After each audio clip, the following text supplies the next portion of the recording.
అనకాపల్లి జిల్లా Sai marine exports private limited రొయ్యల పరిశ్రమ దగ్గర చుట్టుపక్కల గ్రామాల ప్రజలు నిరసనకు దిగారు.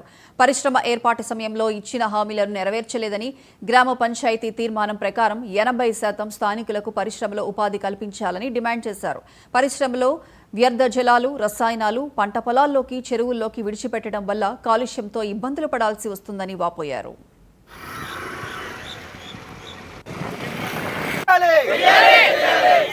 నిధుల ద్వారా గుడివాడ గ్రామ పంచాయతీకి అభివృద్ధి చేయాలి.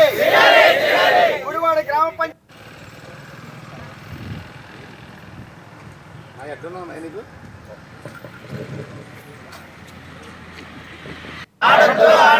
ప్రజల ప్రాణాలతో ఆటలు ఆడొద్దు. ప్రజల ప్రాణాలతో ఆటలు ఆడొద్దు. కంపెనీలో వాడుతున్నటువంటి వ్యర్థ రసాయన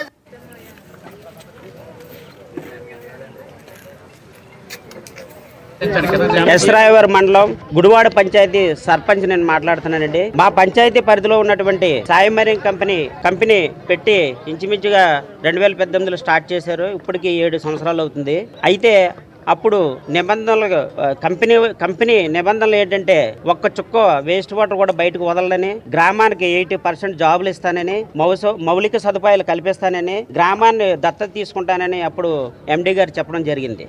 అయితే ఇంచుమించు కంపెనీ స్టార్ట్ చేసి 2-3 సంవత్సరాల తర్వాత ఏది పట్టించుకోకపోతే మా గ్రామ పెద్దల సహకారంతో నేను కూడా వెళ్ళి అడగడం జరిగితే లేదండి చేసేస్తానండి, స్టార్ట్ చేసాం కదా ఇప్పుడే కన్స్ట్రక్షన్లో ఉందంటే మేము మళ్ళీ వెనక్కి తిరిగి వెళ్ళిపోయాము. అలాగే 2-3 సార్లు వెళ్ళడం రావడం జరుగుతుంది. కానీ ఆయన ఎక్కడ కూడా పెట్టడం తప్ప మా బాధలు పట్టించుకోలేదు. అయితే రోజుకి ఈ కంపెనీ అలా రన్నింగ్లో ఉండడం వల్ల వేస్ట్ వాటర్, వ్యర్థ జలాలు, పక్కనటువంటి పెద్ద చెరువు ఒకటి ఉందండి. మాకు 10 ఎకరాల చెరువు ఉంది. ఆ చెరువులో పశువులు ఎప్పుడు నీళ్లు తాగుతూ ఉండేవి. ఆ పశువులు కూడా నీళ్లు తాకుండా వాటర్ కూడా అందులోకి వెళ్ళిపోతుంది. గడ్డలోంచి మళ్ళీ చెరువులోకి వెళ్ళిపోతుంది. గడ్డన అనుకుని చెరువు కూడా ఉందండి. ఆ చెరువుని అనుకొని ఇంచుమించుగా ఎన్టీఆర్ కాలనీ అని ఒక కాలనీ కూడా పెట్టడం జరిగింది. అక్కడ ప్రజలు కూడా చాలా ఇబ్బందులు పడితే చాలాసార్లు కూడా ఎండి గారు చెప్పడం జరిగింది. కానీ ఆయన ఎక్కడ కూడా పట్టించుకోవట్లేదు. దీని మీద కూడా కలెక్టర్ గారు కూడా ఒకసారి పట్టించుకోలేదని కలెక్టర్ గారు కూడా కలడం జరిగింది. కలితే రీసైకిల్ పెట్టాలి అని ఒక అప్పుడు ప్లాంట్ పెట్టుకొని గడ్డకు వదిలేసేవారండి.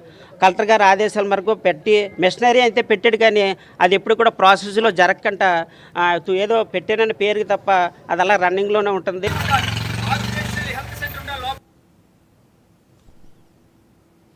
కరీంనగర్లో తెలంగాణ అవతరణ దినోత్సవం